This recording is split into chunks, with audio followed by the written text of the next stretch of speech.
Sindaco, a una settimana del crollo del tratto di strada del Pordelio, com'è la situazione, com'è la conta dei danni e ci sono altri punti critici su quella strada?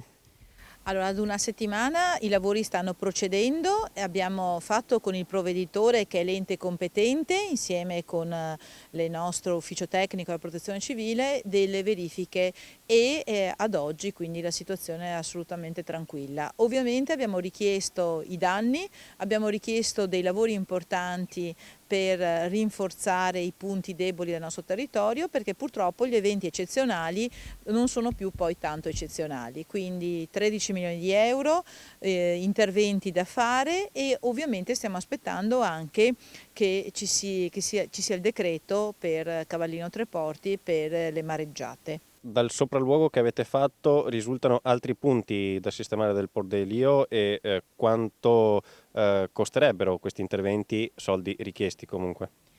Allora, si tratta sempre di attività e opere che devono essere fatte dal provveditorato, che è l'ente competente, quindi al provveditore e a chi lo rappresenta noi abbiamo richiesto l'intervento di messa in sicurezza e rafforzamento per circa 4 milioni di euro. Invece le altre attività riguardano la spiaggia, riguardano chiaramente la laguna e gli argini, quindi degli interventi complessivi. Già domani comunque il provveditore comincia anche altri importanti interventi di manutenzione sul lato laguna, quindi via delle Mesole, vie le Chiaviche, quindi veramente abbiamo avuto da parte del provveditore un'importante attività e ci hanno ascoltato, ed è questo che a noi interessa.